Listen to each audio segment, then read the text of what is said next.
Hey guys, how's it going? Now, I haven't received really any requests for this movie, but I had never seen it before. And so I was scrolling through Netflix a couple nights ago, and I saw it, and I was like, you know what? This is a staple, this movie. It's something that is really widely known, and I've just never seen it before, so I thought I'd watch it, and if it was any good, I'd make a video about it.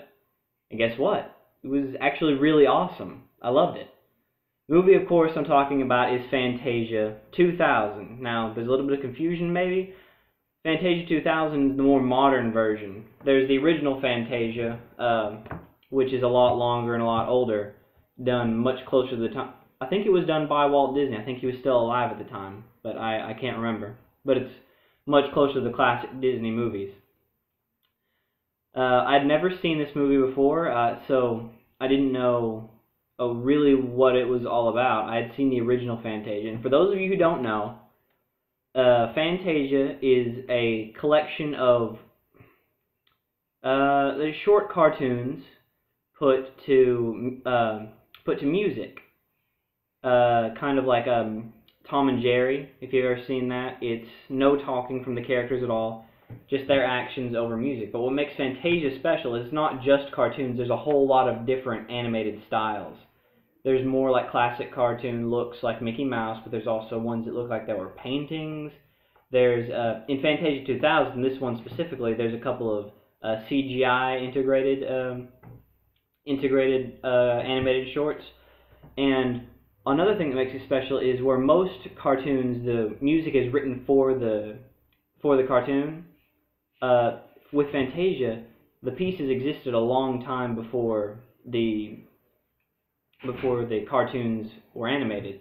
So they take classic music, or not necessarily classic, but well-established music, and put animated visuals to them. And they're not necessarily funny, although some of them are. There's fun ones, there's more serious ones, but all of them are really good, and they're very beautiful, quite frankly. One of the few gripes I had about this movie, because it was just really cool. For me, as a fan of classical music, I've been in a couple of operas. I love old animation. I can sit through any of the classic Disney movies, no problem. But I understand that's not everybody. There's some people who might get bored of this, especially younger kids, people who don't, want more of a story of a regular cartoon where people talk, or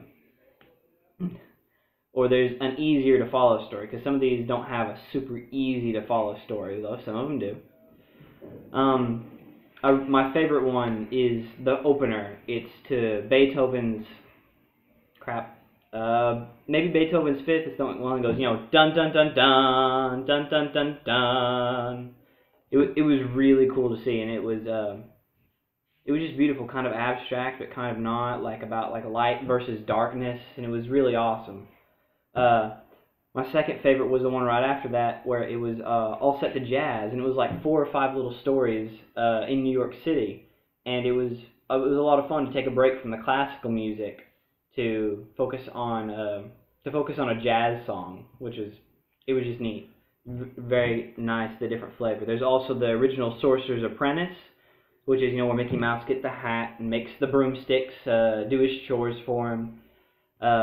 Which was fun to see. It's crazy actually to see the leap in that one, because the Sorcerer's Apprentice was in the original Fantasia, and they brought it back as an homage for Fantasia 2000. And it was neat to see the difference between the animation back then and the animation today. Or not today, but more recently, is a big gap. But the Sorcerer's Apprentice still holds up. It was still a lot of fun to watch.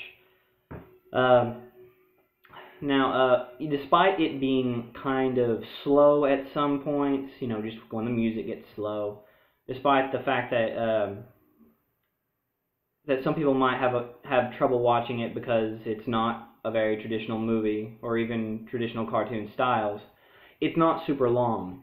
It's less than an hour and a half, I think, like an hour and 13 minutes, I thought. Of course, I could be wrong on that, but it's definitely less than an hour and 30 minutes. And so even if you don't like it a whole lot, there's not a whole lot to it.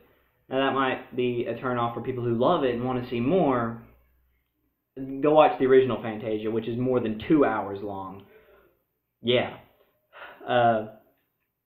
And for those of you who don't want to just like sit down and watch this, that your attention doesn't stay focused too long. It's kind of boring, that style to you. It's really fun, I think, to like put it on while you're like doing homework or while you're cooking, just for the same way you would put on, like, you just listen to music while you do those things.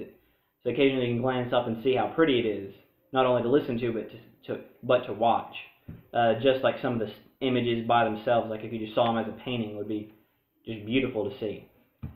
I recommend everybody to watch. Kids might get a little bored with this, but again, it's not super long. So I recommend everybody at least try to see it, because Fantasia 2000 and the original Fantasia are both things I think everybody needs to at least see if they like, because if you do like it, it's really awesome. So I'm giving it an 8.5 out of 10. I really love it, but I understand that it's not for everybody. So join me next time, and I'll take a little bit of a closer look at some of the individual segments and like some of the symbolism behind the imagery, and we'll just have a talk about it if you've seen the movie, because I on purpose didn't put any spoilers to any of the twists in any of the little cartoons, so that you can watch them yourself. So after you watch it, if you want to, come back and watch the closer look at Fantasia 2000 with me.